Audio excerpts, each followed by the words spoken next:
Hello students, dictation 5 second बाद शुरू होगा। स्टार्ट।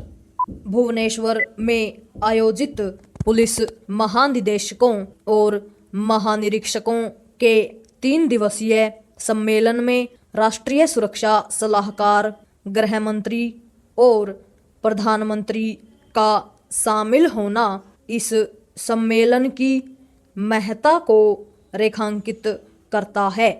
इसकी पुष्टि इस सम्मेलन में आतंकवाद, नक्सलवाद, साइबर अपराध, नशीले पदार्थों की तस्करी और खालिस्तान समर्थक समूहों की गतिविधियों के अतिरिक्त आंतरिक सुरक्षा से जुड़े अन्य विषयों पर गहन चर्चा से भी होती है।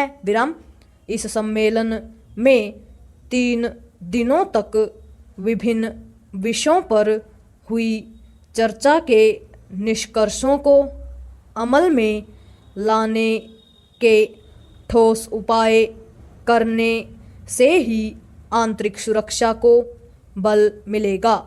वर्तमान में आंतरिक सुरक्षा के समक्ष कई मोर्चों पर गंभीर चुनौतियां खड़ी होती हुई दिख रही हैं।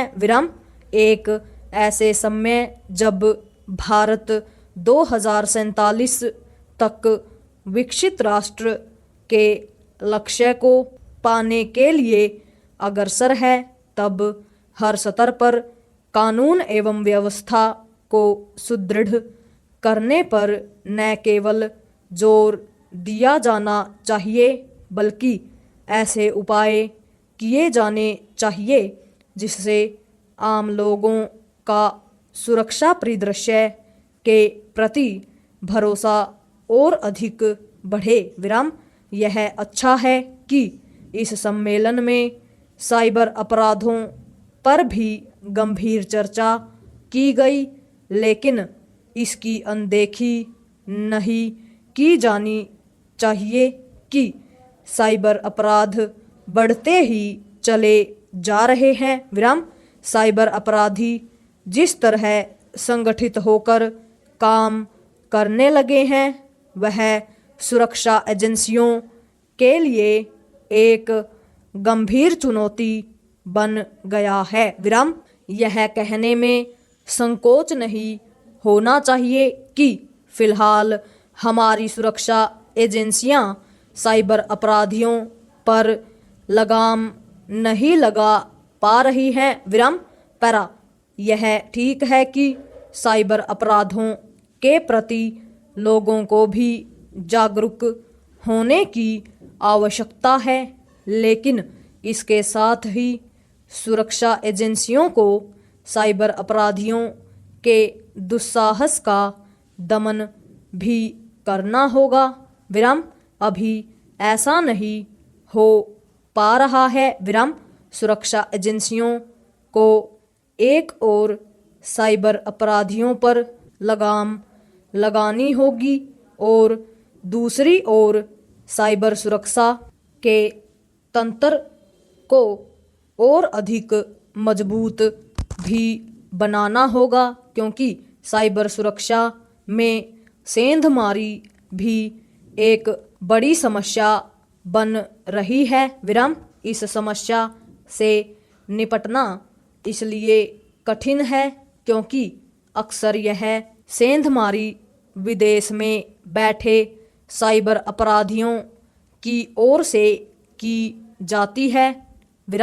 यह उम्मीद की जानी चाहिए कि पुलिस महानिदेशकों और महानिरीक्षकों के सम्मेलन में पाकिस्तान प्रेरित और प्रायोजित आतंकवाद से प्रभावी ढंग से निपटने के जिन उपायों पर चर्चा हुई होगी, उनका असर जम्मू कश्मीर में देखने को अवश्य मिलेगा।